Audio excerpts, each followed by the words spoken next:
कक्षा 8वीं गणित विषय के लिए प्रश्नावली 1 के प्रश्नोत्तर को आज शुरुआत कर रहे हैं हम यहाँ पर। तो इन प्रश्नों के साथ-साथ में परीक्षा के लिए बनने वाले अति महत्वपूर्ण प्रश्नों को भी शामिल किया है। यहाँ केवल गुणन के अंतर्गत गुणनक्रम के सवाल बनाए हैं, जबकि योग के भी परीक्षा में पूछे जा सकते हैं। और जस्ट इसके बाद अगले वीडियो के अंदर सभी नियमों को यहाँ पर डिस्कशन किया जाएगा। तो पहला सवाल है, निम्नलिखित प्रत्येक में गुणन के अंतर्गत उपयोग किए गए गुणनक्रम का नाम बताइए। तो संख्या क्या है, -4/5 इंटू 1 बराबर 1 इंटू -4/5 बराबर -4/5। आपको पूछा क्या गया, इसके अंदर गुणा हो रहा है, गुणा के अंदर किस गुण धर्म का उपयोग हुआ, उस गुण धर्म का नाम बताना है। तो गुणा के अंदर जो गुण धर्म है वो मुख्य रूप से जैसे एक तो क्रम विनिमयता है,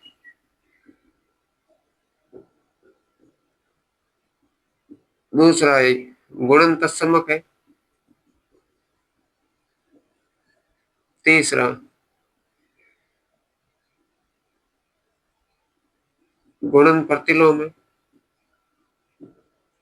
और चौथा साहचर्यता है, गुणन की साहचर्यता या असहचारिता भी बोलते हैं इसको।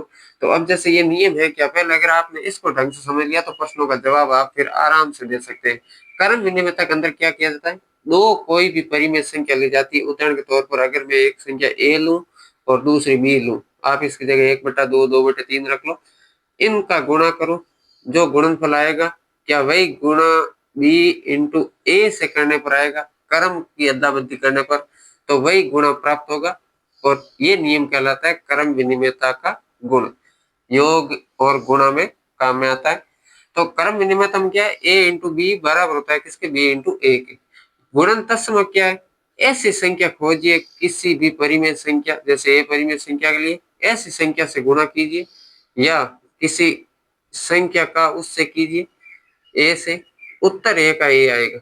मतलब जैसे आपने 2/3 का एक ऐसी परिमेय संख्या से गुणा किया या उस परिमेय संख्या का गुणा 2/3 से किया, उत्तर 2/3 का 3 ही आना चाहिए। ऐसी कौन सी परिमेय संख्या जिसका गुणा करने पर गुणनफल अपरिवर्तित रहता है, तो वो होता है 1। 1 सभी परिमेय संख्याओं का गुणन तत्समक कहलाता है। किसी भी परिमेय संख्या का अगर आप 1 से गुणा करोगे तो गुणनफल वही रहता है, या 1 का उस संख्या से गुणा करो। गुणन प्रतिलोम में क्या होता है, एक परिमेय संख्या है जैसे ए या ए बटे बी, तो दूसरी इसका व्युत्क्रम बी बटे ए। जब आप इन दोनों का आपस में गुणा करोगे तो उत्तर क्या आएगा, ए। जैसे डिवाइड कर लो, ए से ए, बी से बी काट लो, तो इस तरीके से उत्तर क्या आता है, एक। कुल मिलाकर के जैसे अगर मैं 5/3 का गुणा 3/5 से करूं, तो 5 का 3 से गुणनफल करोगे तो भी 15, और 3 का 5 से 15। 15 के अंदर 15 का भाग दोगे कितनी बार जाएगा, एक बार। तो अगर किसी परिमेय संख्या का व्युत्क्रम करके गुणा करोगे तो गुणनफल है वो एक आएगा, और ये गुण है वो क्या कहलाता है, गुणन प्रतिलोम। दो ऐसी परिमेय संख्या जिसका गुणनफल सदैव एक प्राप्त होता है, उनको गुणन प्रतिलोम परिमेय संख्या कहते हैं। और सहचारिता के अंदर क्या होता है, ए बी और सी तीन परिमेय संख्या है। अगर आप पहले बी और सी का गुणा करके फिर ए के साथ गुणा कर रहे हैं, या पहले आप ए और बी का गुणा करके फिर उसका सी के साथ गुणा करते हैं, तो भी गुणनफल है वो अपरिवर्तित रहता है। जैसे कि ये संख्या उदाहरण देख लीजिए एक बार, जैसे 1/3 इंटू 6 इंटू 4/3, 1/3 इंटू 6 इंटू 4/3। संख्या सेम है, क्रम भी सेम है, कुछ भी बदलाव नहीं हुआ है। केवल कोष्टक आया है। कोष्टक का अर्थ यही होता है गणित की संक्रियाओं में कि जहां भी कोष्टक आया सबसे पहले कोष्टक को सरल किया जाता है। तो यहाँ इसका अर्थ यह है कि 6 का गुणा पहले 4/3 से करो, फिर जो गुणनफल आता है उसका 1/3 से गुणा करो, और यहाँ 1/3 का गुणा पहले 6 से करो, और फिर जो गुणनफल आता है उसका 4/3 से करो, तो भी गुणनफल वही रहता है। अब जैसे इन अगर चारों गुणों को आपने ढंग से समझ लिया है तो प्रश्नों का जवाब देने के लिए देखिए, जैसे यहाँ पर -4/5 का 1 से गुणा हुआ है, या 1 का -4/5 से गुणा हुआ, गुणनफल क्या आया, -4/5 प्राप्त हुआ है। तो इसका अर्थ है कि गुणा करने पर गुणनफल है वह परिवर्तित रहा है। किससे गुणा करने पर, 1 से। तो ये नियम क्या कहलाएगा, गुणन तत्समक। अभी बताया था, एक एकमात्र ऐसी परिमेय संख्या है जिसका किसी भी अन्य परिमेय संख्या से गुणा कर लो, गुणनफल है वो अपरिवर्तित रहता है, यानी गुणनफल वही प्राप्त होता है। अब जैसे यहाँ दूसरा -13/17 का गुणा किससे हुआ, -2/7 से, फिर -2/7 का गुणा हुआ -13/17 से। अब आप यहाँ इसमें खुद अनुभव कीजिए, 13/17 माइनस का वहां फर्स्ट नंबर क्रम पे या सेकंड पे, और जो सेकंड पे था -2/7 वो अब फर्स्ट पे, यानी क्रम की अदला बदली हुई है। तो गुणा में क्रम की अदला बदली हुई है, तो ये गुणन में कौन सा नियम लगा है? क्रम विनिमयता का। अब यहाँ प्रश्न के अंदर सीधा दे दिया है कि गुणन के अंतर्गत तो गुणन का नाम लिखने के साथ में जरूरत नहीं है, आवश्यकता नहीं है, वरना यहाँ पर लिखा जाता है गुणन के अंतर्गत या गुणन की क्रम विनिमयता, पूरा नाम लिखना पड़ता है। अब यहाँ तीसरे के अंदर क्या पूछा है? माइनस के 19/29 का गुणा किससे हो रहा है? 29/-19 से। क्या किया जा रहा है? अंश और हर बदला जा रहा है। जब अंश और हर बदला जाता है तो उसको हम क्या कहते हैं? व्युत्क्रम। जैसे a/b, यहाँ a का मतलब -19 है, b का मतलब 29 है, इसका गुणा किससे करो? b/a से। तो गुणनफल है वो हमेशा कितना प्राप्त होगा? 1। ये नियम क्या कहलाता है? अभी बताया था, गुणन प्रतिलोम। तो जब संख्या का अंश हर बदल करके या संख्या का व्युत्क्रम करके गुणा किया जाए तो गुणनफल 1 प्राप्त होता है। जैसे 29 से 29 डिवाइड हो जाएगा, -19 से -19, तो ऊपर भी 1 बचा और हर में भी 1 बचा, तो इसको क्या कहोगे? गुणन प्रतिलोम। और प्रश्नावली का दूसरा सवाल है जिसके अंतर्गत क्या पूछा गया? बताइए कौन से गुणधर्म की सहायता से आप, मतलब यही पूछा गया, 1/3 इंटू 100 इंटू 4/3 और 1/3 इंटू 100 इंटू 4/3। संख्या का क्रम नहीं बदला गया है, केवल क्या किया गया है? इसी क्रम में लिखा गया है। यहाँ कोष्टक छोटा उपयोग हुआ है, इसका मतलब यह है कि पहले आप 100 का 4/3 से गुणा करो। जैसे 100 इंटू 4/3 24/3, यानी यहाँ पर उत्तर कितना जाएगा? 8। और अब 8 का गुणा किससे करो? 1/3 से। तो ये तो हमने पहले इन दोनों का गुणा किया, 100 का 4/3 से, बोले 3 से 100 डिवाइड कर दो 2 बार, 2 का 4 से गुणा, आखिर आएगा क्या? 8। अब 1/3 का किससे गुणा करना है? 8 से। तो यहाँ उत्तर कितना आ जाएगा? 8/3, अंश का अंश से गुणा हर का हर से। अब इसका भी उत्तर 8/3 आएगा, लेकिन यहाँ पर क्या है?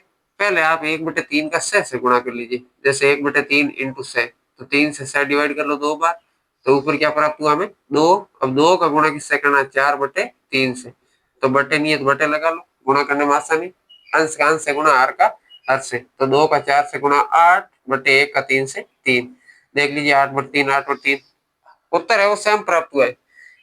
लेकिन आपको ये पूछा गया है कि इस तरीके से अगर आप यहाँ कोष्टक डालते हैं या फिर फर्स्ट क्रम पे डाल देते हैं तो ये किस गुण के अंतर्गत है वो आप अभिकलन करते हैं। 1/3 इंटू, तो कोष्टक कहाँ है? यहाँ सेकंड दो संख्या पर, a into B into C, a into B into सी।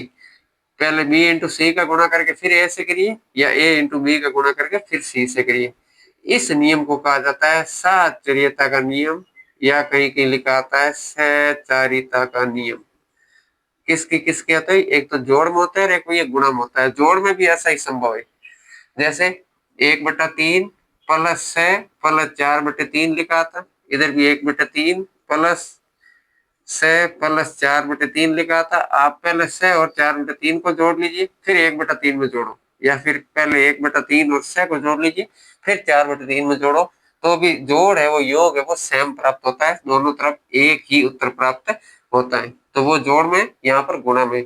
तो आपको पूछा गया है कौन से गुणधर्म की सहायता से आप इस तरीके की, मतलब यहाँ कोष्टक है, फिर शुरुआत में इस जगह कोष्टक आ जाए और आपको पूछे किस गुणधर्म के द्वारा आप इसको विकलन करते हैं, तो यहाँ पर गुणधर्म कौन सा लग जाएगा? गुणन में सहचारिता लिख दो, या फिर इसकी जगह दूसरा उत्तर लिख लो, साहचर्यता। गुणधर्म की सहायता से हम इसको इस तरीके से सरल कर सकते हैं। कई बार क्या संख्या टफ हो जाती है तो आप कोष्टक लास्ट वाले को नहीं करके शुरू में ही कर दो। हाँ, शर्त ये होनी चाहिए, दोनों जगह चिन्ह है वो गुणा का ही होना चाहिए। तो इस तरीके से आप क्या है, सॉरी ये इसका आंसर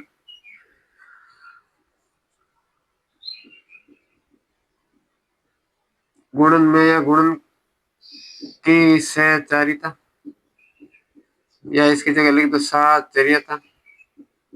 अब मैंने इसी के जैसे जैसे सवाल और बनाए, क्योंकि परीक्षा के अंदर कभी कभी क्या सेम सवाल नहीं मिलता है आपको, परीक्षा के अंदर बना हुआ सवाल मिलेगा जैसे आपको लगेगा कि ये जो प्रश्नावली में था ही नहीं। जिस प्रकार से यहाँ गुणन के अंतर्गत पूछा है वैसे वैसे आपको पूछा जा सकता है योग के अंतर्गत उपयोग किए गए गुणधर्म का नाम लिखिए। तो जैसे गुणा में क्रम विनिमयता था, गुणन प्रतिलोम था, गुणन तत्समक था, वैसे वैसे जोड़ में भी है। जिस प्रकार से गुणन तत्समक था वैसे वैसे योज्य तत्समक है। अब योज्य तत्समक क्या है? गुणन तत्समक में ऐसी संख्या से गुणा करने पर कोई फर्क नहीं पड़ता, उत्तर वही प्राप्त होता है। वैसे वैसे योज्य तत्समक में ऐसी संख्या जोड़ो सभी परिमेय संख्याओं के साथ, एक ऐसी परिमेय संख्या है जिसको अगर आप जोड़ लो या उस परिमेय संख्या के अंदर अन्य किसी को जोड़ लो, उत्तर अपरिवर्तित रहता है। जैसे कि सूत्र के रूप में बोलूं तो a प्लस 0 या 0 प्लस a बराबर a। अभी तो मैंने आंसर भी दे दिया है कि 0 ऐसी परिमेय संख्या लो कोई भी, और उसके साथ कौन सी संख्या जोड़ोगे कि उत्तर है वो नहीं बदलेगा। तो सबको पता है कि अगर 0 हम जोड़ ले तो उत्तर है वो अपरिवर्तित रहेगा। तो ये योज्य तस्मक कहलाता है। जैसे -4/7 के अंदर 0 जोड़ा जा रहा है या 0 में -4/7 जोड़ा जा रहा है, उत्तर -4/7 ही प्राप्त होता है। तो ऐसे गुण को क्या कहोगे? योज्य तत्समक। डायरेक्ट याद रखना, गुणन तस्मक किसको कहते हैं? 1 को, और योज्य तस्मक किसको कहते हैं? 0 को। गुणा करने पर, जैसे गुणन प्रतिलोम में गुणा कितना आता है? 1, उसी से याद कर लो गुणन तत्समक है वो 1 है। तो योज्य तत्समक है 0। अब यहाँ -11/15 के साथ 3/5 जोड़ा जा रहा है, या फिर 3/5 के साथ -11/15 जोड़ा जा रहा है। तो क्या किया जा रहा है? -11/15 सेकंड पे आ गया है और 3/5 फर्स्ट पे आ गया है। तो क्रम की अदला बदली हुई, इसका मतलब योज्य क्रम विनिमयता या योग ऊपर आ गया है, तो क्रम विनिमयता लिख सकते हैं। वरना आपको लिखना पड़ेगा पूरा योग की क्रम विनिमयता या योग में क्रम विनिमयता। अब माइनस के 9/7 के अंदर 9/7 जोड़ा जा रहा है, एक प्लस का है एक माइनस का है, संख्या या परिमेय संख्या सेम है। तो जब आप a/b और उसके अंदर -k/b जोड़ोगे तो योग है वो कितना प्राप्त होगा? 0। जैसे कहने का मतलब 5 के अंदर क्या जोड़ोगे उत्तर 0 आ जाए, तो सबको पता है -5। ये पूर्णांकों का उत्तर तुरंत आ जाता है, लेकिन परिमेय संख्याओं के अंदर यही थोड़ा सा चेंज हो जाता है। जैसे 1/5 के अंदर क्या जोड़ोगे उत्तर है वो 0 प्राप्त हो जाए, तो -1/5। तो परिमेय संख्या दोनों सेम है, एक धन है दूसरी ऋण है, चिन्ह बदला जा रहा है। तो जब आपको चिन्ह बदल करके जोड़ बता करके 0 पूछा जाए और कहा जाए कि इसके अंतर्गत कौन सा गुण उपयोग हुआ है, तो यहाँ पर कौन सा गुण उपयोग हुआ? योज्य प्रतिलोम। याद रखना, योज्य प्रतिलोम के अंदर योगफल 0 होता है, तो योज्य तत्समक में संख्या 0 साथ में जुड़ जाती है। गुणन प्रतिलोम में गुणा है वो 1 होता है, तो गुणन तत्समक के अंदर 1 है उसका साथ में गुणा हो जाता है। तो इस तरीके से अब एक जैसे जैसे हमने यहाँ गुणन में सहचारिता लिया था, वैसे वैसे योग में भी सहचारिता है। जैसे एक सवाल चौथा और है, शायद आपको पूरा स्क्रीन पर नहीं दिख रहा होगा, तो मैं ऊपर बता दूं, सेम टू सेम ऐसे ही सवाल है। बताइए कौन से गुणधर्म की सहायता से यहाँ पर, जैसे वही सवाल हो तो 2/3 प्लस 3/5 प्लस -1/3, यहाँ पर कोष्टक है क्योंकि छोटा कोष्टक वहां पर ऋणात्मक पूर्णांक परिमेय संख्या के लिए आ गया, तो बड़ा कोष्टक डालना पड़ेगा। ओ 1/3 सॉरी 2/3 प्लस 3/5 प्लस -1/3, और यहाँ पर कोष्टक कहाँ आ जाएगा? फर्स्ट दो संख्याओं पर के रूप में अभिकलन करते हैं। तो यहाँ पर चिन्ह तो सब जगह किसका है? प्लस का, यानी है तो क्या? योग में। लेकिन अब गुणा करने का तरीका बदला जा रहा है। पहले गुणा किसका हो रहा है? लास्ट दो परिमेय संख्याओं का, और दोबारा गुणा किससे हो रहा है? फर्स्ट दो परिमेय संख्याओं का। यानी अगर आप लास्ट दो परिमेय संख्याओं की जगह शुरू वाली, जैसे 2/3 प्लस 5/3 प्लस 8/3, 2/3 प्लस 5/3 प्लस 8/3, आप चाहोगे मैं तो लास्ट वाले दो को नहीं जोड़ना चाहता हूँ, फर्स्ट वाले दो को जोड़ लो, तो क्या उत्तर अलग आ जाएगा? नहीं, उत्तर है वो सेम आएगा। ये किस किस में लागू है? जोड़ का चिन्ह हो या गुणा का चिन्ह हो तो ही लागू है। आप सोच रहे हो कि बाकी के अंदर भी ऐसा होता है? नहीं, भाग और बाकी के अंदर ये नियम लागू नहीं होता है। तो इस तरीके को जब आप ऐसे लिखो तो आपको पूछा गया किस गुणधर्म का उपयोग हुआ है, तो यहाँ पर किस गुणधर्म का उपयोग होगा? योग में साहचर्यता। तो ये हमने यहाँ पर प्रश्नावली 1 के साथ साथ संभावित बनने वाले प्रश्नों के बारे में भी विस्तृत व्याख्या करी है, उनके बारे में डिस्कस किया है। जल्द ही आएगी प्रश्नावली दूसरी को लेकर के। तब तक के लिए धन्यवाद। और अगर आपका कोई साथी कक्षा 8 में पढ़ रहा है, अपना दोस्त है, तो उसके साथ भी इस वीडियो को शेयर करिए और हमें एक मोटिवेशन ज़रूर देना। धन्यवाद।